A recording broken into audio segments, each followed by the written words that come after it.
right, pleased to be joined by Ryder Cup Team Europe captain Luke Donald, and we're only a few weeks out till we get to Rome for obviously that big event there, the Ryder Cup coming up in the fall. And Luke, how's it going this morning? How's planning been going?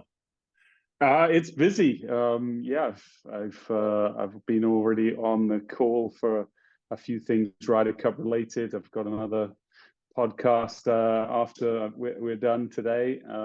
So it's busy. It's ramping up. Not long now, the countdown is on for the Ryder Cup. So very excited. Well, speaking of being busy, you just named your fifth vice captain, Francesco Molinari, and you said on Twitter that you're very excited to have him on, part of the whole team. What does it mean to you to have Francesco kind of in the room with everybody? Well, I've been a part of 6 Ryder Cups. 3 of them were with Francesco. We played together in 2010, 2012, and I was vice captain in 18 when he went 5-0 as a player, with that famous Mollywood partnership. But Francesco, obviously Italian hero. He's I think you couldn't have a Ryder Cup in Rome in Italy without having the Molinari brothers. They've done so much for the game. And obviously Francesco, what an amazing player individually too, winning an Open Championship, going head to head with Tiger at Carnoustie. So he brings a lot. He brings a lot of respect, obviously from myself, but also to the players, and he'll be very motivated to try and help the cause and win back the cup. Yeah, well, and speaking of what people bring to the team, obviously you've got 3 qualifiers that are there as of this week: Rahm, Rory, and Hovland. I'm just curious, like from your perspective, what do they bring to the table now that we know, hey, that they're definitely on Team Europe? Well, that's 3 of the top 5 in the world rankings. So obviously they bring a lot of great golf. Rory and Jon, they're our superstars, of course. What they've done in the game individually, the majors they've won, world number ones, the list goes on and on. They will be leading through their actions, and I think a lot of the players will be looking up to them to see how important the Ryder Cup is to them and what it means to them, the passion that they have for it. Viktor, obviously, up and coming star, he's making his own way in the game. He's just been super consistent. I see his game doing extremely well as in match play. He's such a strong driver of the golf ball. He's been unbelievable in the majors this year, just knocking on the door. It seems like every major championship, he has that high pedigree of golf game. And I think, again, it wasn't the experience he would have wanted 2 years ago in Whistling Straits. But I followed him a lot as vice captain. I was sort of attached to him as one of the players that I followed quite a bit during the week, and I was just blown away by his game. The consistency. I think his putting, his short game let him down a little bit. He missed some putts when he should have made those. He's gone leaps and bounds in that area of his golf game. His putting, his short game has improved immensely, and he'll be a stud. Well, you mentioned brings a lot of energy too. He's he's a fun guy. He's always smiling. You just feel good around him, and I think having someone like that in the team room is amazing. Yeah, and well, you mentioned his experience in majors. I mean, the guy was in the final group with Rory at St. Andrews. Like, does it get bigger than that in golf, right? You know what I mean? The spotlight, even if you didn't win, it's huge to have that on his repertoire. And I'm curious of having him and Rory, does it kind of start giving you some idea of, okay, here are some pairings I can start working with? Does it kind of get you in that direction at all? Well, certainly, you're having thoughts. It's a little bit hard to completely finalize pairings when you don't have a final team, and I still think, obviously I have 6 picks, a couple of those are probably pretty obvious in my mind right now, but I think there's spots open. There's some tournaments going on right now. The European Tour just kicked off again. The DP World Tour just kicked off again. They've got three events. Czech, obviously, next week. Kran is the last one. Some of the guys here are playing in the US in the playoffs. So I think there's still some spots up for grabs. So I'm just encouraging all the players to show me something, because a lot of them have played well and given themselves an opportunity. If they keep playing well, then I'm going to be forced to keep a good eye on them. Those two that you feel are fairly obvious, is it more just based on what they've already done, like recent form, or just based on where they've been in the rankings, or? It's just a mixture of things. Obviously form. Again, it's first time we've had 6 picks. Usually it's 9 or 10 or 8 automatic qualifiers. But so I think even with 6 picks, you're always going to get a couple of those guys that are probably reasonably obvious. The guys that have played well just missed out of the top 6, but are up there week in, week out. They're very solid players, whether they're rookies or have experience. I think it doesn't really matter. It's just more about form. It's lots of criteria that I'm thinking about for the other picks. Yeah, I know Pat Goss, your college coach, and now obviously a coach that you work with in your short game. He's always mentioned that you're one of the most meticulous people he's ever met in his life, right? So how does that play out as you plan for your picks, as you look ahead on your big board and you figure out, okay, I've got to be meticulous in these areas. Like what really stands out? Is it Ryder Cup experience is more important than recent form, or like how do things weigh out in your mind? I think there's lots of various factors. As you said, I'm very detail orientated. I like to think things through. If someone poses me a question, I'm not going to just blurt an answer back to you straight away. So I like time to consume everything, get all the information that I have, and then make the best choice. But with the 6 picks, there's a variety of things that I'm looking at. Obviously, form is one that's important. I think that's one of the reasons we did have 6. We didn't want to get to a situation where the 8, 9, or 10 automatic qualifier, may have just played really well 6 months ago, but his form has dipped off. So form is really important. We're looking at how the player has statistics look compared to what the course needs at Marco Simone. We're looking at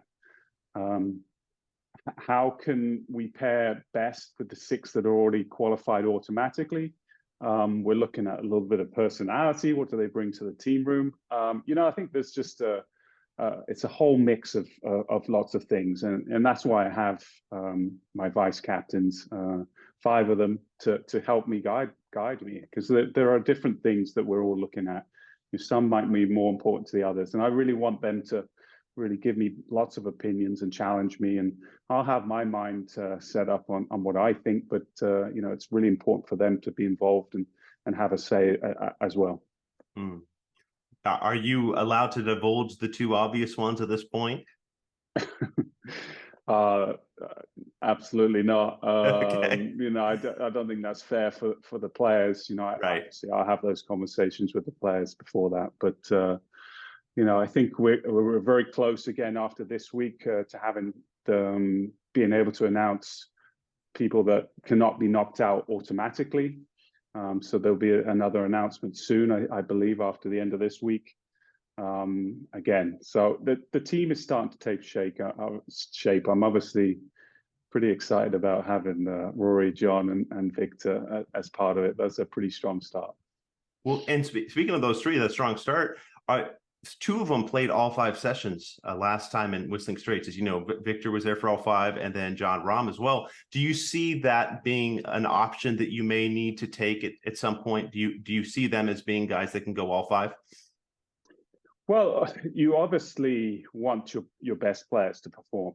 That really helps. Get your team over the line. Right. We'll be leaning on them obviously a little bit more, but it is a very taxing golf course. It's a very hilly golf course, very undulating. It's sort of at a feel of an Augusta with some of the slopes. So it's taxing. It's going to be a long week. The weather should be reasonably warm. Again, that's something to consider. So you have to really take into account energy levels. So ideally, yeah, we're not going to be playing a bunch of guys 5 times. If we have to, we might play a few of them 5, but Right now, the ideal plan would be to play, each one 3, 4, and possibly 5 if they're young and fit and ready for the challenge. Yeah. Well, you mentioned that Viktor has such good energy levels. What about Rahm? Like what kind of attributes does he bring to a team room and to your overall team here? Well, he's very passionate. Sometimes he comes across as someone that's very headstrong and full steam ahead. I think the Ryder Cup for him is super important. It's to follow in the legacy and the footsteps of some of his heroes, Jose Maria, obviously Sevi, even Sergio. I think those guys have paved their way through. Made a big legacy, and their history is really tied to the Ryder Cup. And he understands that. He wants to do it individually, but he wants to do it through the Ryder Cup as well. So I think you'll see a lot of passion. You'll see him very focused during the week, and I think that will the rookies and some of the guys that have maybe only been there once will see that passion, and he will be a big motivator for the other players because of that. Yeah. Yeah. Motivation's huge when you have mentors, people that are up there that have got the experience like Rahm already has. You mentioned the course, Marco Simone, and having an Augusta-like feel, right? And just like the very slopey, very undulated. I'm curious, like how active of a role are you taking in the setup? Are you planning to take in the setup of overall with Marco Simone? Well, it's one of the advantages of being a home captain. You have some say in how the course is set up. Obviously, the statistics these days between both teams are pretty similar. So it's just finding little things that we might be a little bit better. So are we straight off the tee? Do we need to narrow the fairways? Do we need more rough? We have a template that has been pretty successful, and we won't go too far away from that. But yeah, it's nice to have some ability to have some say in how the course is set up, and certainly those conversations started from day one, August 1st, when I was appointed captain. Is it going to be? What kind of Marco Simone would give Europe more of an advantage? Do you feel? I know the team still needs to fill out, but I think the advantage comes from being at home, being on a course that we've played a few times in the Italian Opens. We have familiarity with it. We know how it plays. We know the demands that the course requires. And I think that's the main advantage for us, having the crowd behind us. Certainly that was lacking very much so 2 years ago. None of our crowd from the UK or Europe or Spain or Italy or Ireland or wherever it was could travel because of COVID. So, it'll be a lot louder for us. It'll be great for those who have not experienced a home Ryder Cup to feel that energy, to feel that crowd, because, they're really important. And we need them behind our team as much as possible, because the US are a very, very strong team. Yes. And to that point about the US being a very, very strong team, you've always said that it feels like the US is almost always obviously have the advantage going into a Ryder Cup because it's typically higher ranked players. I know your top 3 this year are very highly ranked, but do you feel like that's going to still play out, that overall it will be, at least on paper, that the Americans will have the higher ranks? Yeah, across the board of their 12 players, they'll be higher ranked for us. Their mean average ranking will be quite significantly higher, I'm sure. Even just look at betting odds. I think they're pretty heavy favorites right now. So they're very strong. They're coming off the biggest win they've had in a Ryder Cup for a long time, winning with a big margin. They have young players that seem very together. They seem like a very tight-knit group, and they're going to be very, very difficult. We're going to have to bring our best. We're going to have to use all the advantages we have, and we're going to have to show up. The players are going to have to play their best, and I'm going to have to create the right culture environment for them to succeed, but it's not going to be easy. So just kind of channel that underdog kind of mindset that's worked for your Team Europe in the past, or? As I said, they're higher ranked than us. They're coming off a great victory.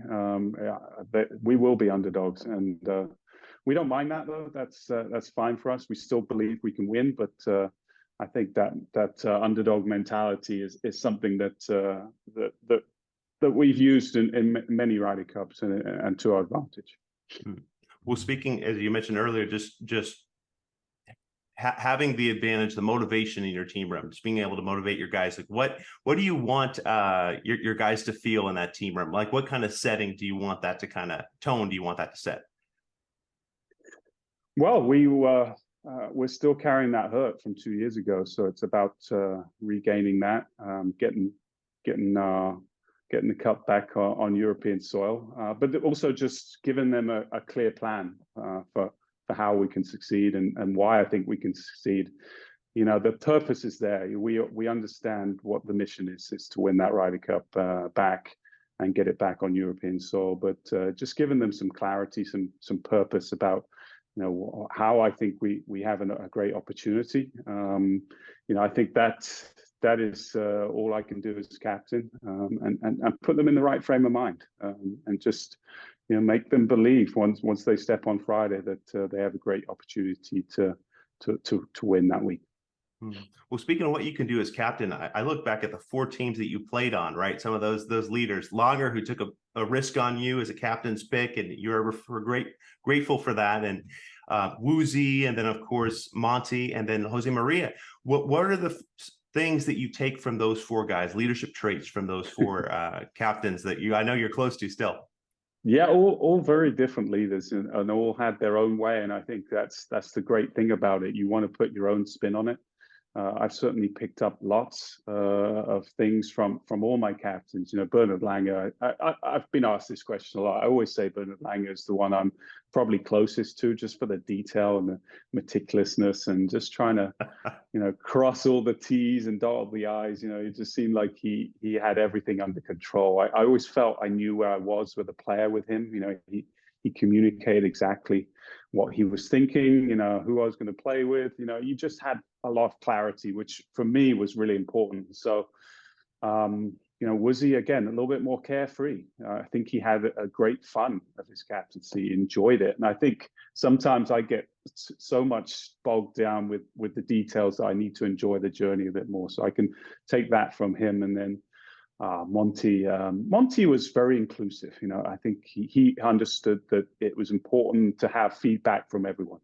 And I think all great teams, you know, you're not afraid to give feedback.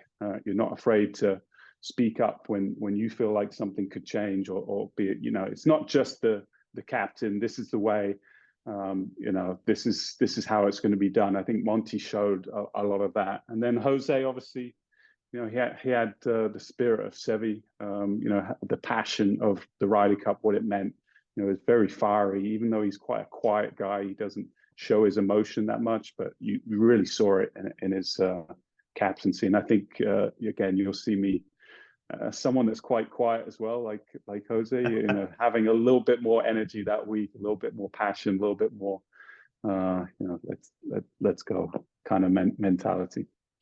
Well, speaking of Jose, I mean, Miracle Medinah, what was the best part of that celebration? I mean, there are some epic celebrations in all of sports, but I got to imagine this is one of the all-time best on the road. You guys did it. I mean, that's, well, what comes to mind? I think it was just straight in the locker room afterwards, after we pulled it off. You know, Francesco obviously got a half against Tiger. That was the final shot in the tournament. Obviously, but Martin Kaymer hold the winning putt. But I think it was just us in the locker room, like just like looking and embracing each other and just in disbelief almost. Like, how did we pull this off? Like, you know, champagne was flowing and just lots of hugging and just, you know, that's what the Ryder Cup's about. It's like sharing those moments with your teammates and knowing that you made a contribution to the greater good of winning the cup. And as I've said it many times, so many of my best moments have been in Ryder Cups, and because you get to share it and you get to not only be just around yourself and your caddy and in an individual tournament, you share this moment and share the week with all your teammates and all your vice captains, all the people that had a big part in you know, pulling off what is one of the greatest sporting events in the world. Yeah. And speaking of big part, I mean, I know on that Saturday you got that point with Sergio, and you and Sergio went 4-1 in foursomes in your career, basically. Really strong group. I'm curious, like what did he bring to that team and in general Team Europe in those stronger years? Well, first of all, a lot of points. Obviously, most points ever for a European, and yeah, he's an extrovert. He loves that passion. He loves bringing that energy to the team room. I think as a partner, certainly he was very good for me. He'd always, if I hit a bad shot, his arm around my shoulder, like let's make the next one great. It was never, you never felt bad with him. You always felt like you had a connection. He had that strong kind of Seve-like will to want to win at all costs, and it was very important to him, and you could tell. And certainly he brought so much to that team room. Yeah. Was it how emotional was the phone call to have to make to tell him, hey, it's not going to be on the team for this year. It's not going to happen just based on, situations with that. I know you guys are pretty good friends. That phone call wasn't. That's not what I said exactly. Obviously, we spoke 5 months out, and he wanted some assurances that I probably couldn't give him at the time. But I told him, at no point would I ever tell you that you don't have a chance, Sergio. But he obviously didn't think there was enough assurances from me. And once he resigned his membership, then it was out of the possibility for me to pick him. So, I understand he's doing what he feels best. And again, I just couldn't give him like full assurances. But at no point did I tell him he had no chance. Gotcha. So that was just kind of not clearly reported, I guess, in the media. Just I guess from the story, at least from the way that it was explained. Yeah, I mean, I saw what Sergio said. He said I told him I had no chance, but that wasn't the case. I told him at no point would I tell him he had no chance. But I had to give him a realistic view of where I saw things were 5 months out. But I said a lot could change. So again, ultimately, it was his decision to resign his membership and do what he felt was best for himself, and I respect that. Yeah. Well, switching gears, going back to the course, and you were talking about players that play well. You guys know the course there a lot more than the Americans. I look at someone like Robert McIntyre, who's played well in the past. As I look at your pool of picks and names you could look at picking, 27-year-old Scott, second there in the Scottish Open. I'm sure there's a lot that he brings as you look at different players, huh? Yeah, obviously automatically qualified right now. He's in that third spot, and he'll be playing hard to the next couple of weeks to try and keep it. But I think Bobby Mack, I got to see him at the Hero Cup again. Very gritty player. He doesn't shy away from anything. Obviously won around Marco Simone last year, so has some history there. We all saw what happened at the Scottish Open this year, dueling it out. Obviously, amazing Sunday round in awful conditions, and I think when he held that part on Sunday, he thought he'd done enough. But Rory was doing some Rory things and birding 2 out of the last 3. But again, I think if Bobby's on the team, I'm going to be have no worries about him stepping up when he needs to. He has a lot of grit, a lot of determination, and just the only thing that's lacked with him a little bit is the consistency, and I think he's starting to figure that out too. But again, I wish him all the best the next couple of weeks. I'll be watching closely.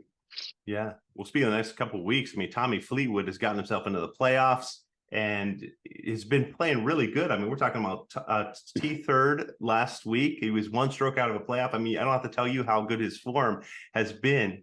What do you make of what Tommy's been doing? He's also got a strong Ryder Cup record. Yeah, I mean, he obviously paired up great with Francesco. If he's on the team, that won't be a possibility this time around, unfortunately. But Tommy has improved immensely. I think if you look at just even statistics, strokes gained, I think he's one of the most improved players in the last year. His putting has been amazing. He's been knocking on the door in the US week after week, and I'm positive once that door opens, he's going to win many, many times. He's obviously a proven winner on the DP World Tour.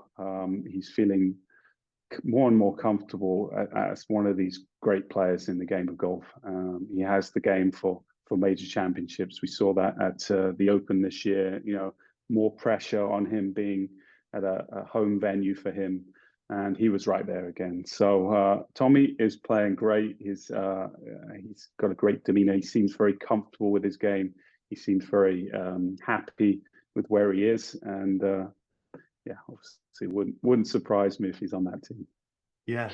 Well, another player that always keeps my attention, Shane Lowry. I talked to him at Bay Hill this year. He said his favorite memories in golf are being in that team room, right? Even though you guys lost 2 years ago, just the team room, the camaraderie of it. He's 32nd in the world. He was 1 and 2 in that first Ryder Cup. Played really well in the majors this year. I mean, kind of what's your views on Shane at the moment? You're really trying to dig, huh? Trying to get me to give you something. Well, I'm just curious. You're such a meticulous guy. I'm just curious, like how these players kind of fit in your mind. You're very right. Shane brings a lot to the team room. I think he's a great energy. He absolutely loved the experience of Whistling Straits, despite the result, which I think shows a lot. You know, it just shows that, you know, obviously winning is important, but you know, he enjoyed what the Ryder Cup is about, is coming together as a team unit. You know, he's someone that loves having people around him, sharing stories, all that kind of thing. You know, and a little bit like a Sergio way. And on his game, actually, yeah, it fell off a little bit. 3 or 4 months ago, he was struggling a little bit on the greens. Steadily, he's been a lot better. He's starting to play some really good golf. As you said, he's had some good performances in the majors. Again, I've played quite a few practice rounds with him and with him in tournaments, and you know, his game looks really solid. To be honest, I wouldn't have any worries about where he is with his game, and I think he's in a good spot. He's coming over to Czech next week. You know, I think I love that commitment too, that he wants to come up and show up and you know, and do something, you know, and represent the DP World Tour, and you know, and make an effort towards his bid to be on that team. Yeah, he's a great bloke. He's a lot of fun to be around. A lot of good energy, and expects a lot of himself. Out a lot of players do. You know, one player I did tell you I was definitely going to ask you about as we kind of close and look at some of these possible picks. But Justin Rose, I know a phenomenal Ryder Cup record. He missed out on the playoffs, PGA Tour playoffs last year, so wasn't on the team, wasn't able to make it. And stopped a big run of his in the Ryder Cup. What do you make of him and what he has? I know he's got a strong Ryder Cup record. Yeah, he brings a lot of experience. I think he's played in 5, I believe, Ryder Cups already, and you know, always embraced what the Ryder Cup means, what it represents. He's been involved with a lot of winning teams. He knows how to win in Ryder Cups, and obviously he's had a big resurgence this year. I think last year he was a little off. He's really regrouped. A big win at Pebble Beach, I think, spurred him on, and he's just, again, another player that's been very, very consistent. And just week in, week out, even last week, you know, the determination after shooting 6-0, is pretty much dead last, I think, last week. Yeah. Comes back, shoots a solid second round, third round, 9 under. You know, that's the sort of, he never gives up. He's a persevering kind of player. Doesn't matter how he's playing or how he's not, and that's so important in match play. You know, just never getting your head down, always keeping it up. You know, and I think you know, I've been super impressed with the turnaround he's done this year with his game. I mean, he's in a good spot. Yeah, he also mentioned to me winning again for the first time. He got to share it with his kids who are older now. You know what I mean? It's like a different stage in your life, which happens with all of us. When we talk about picks, look at the U.S. side for a second and Captain Zach Johnson.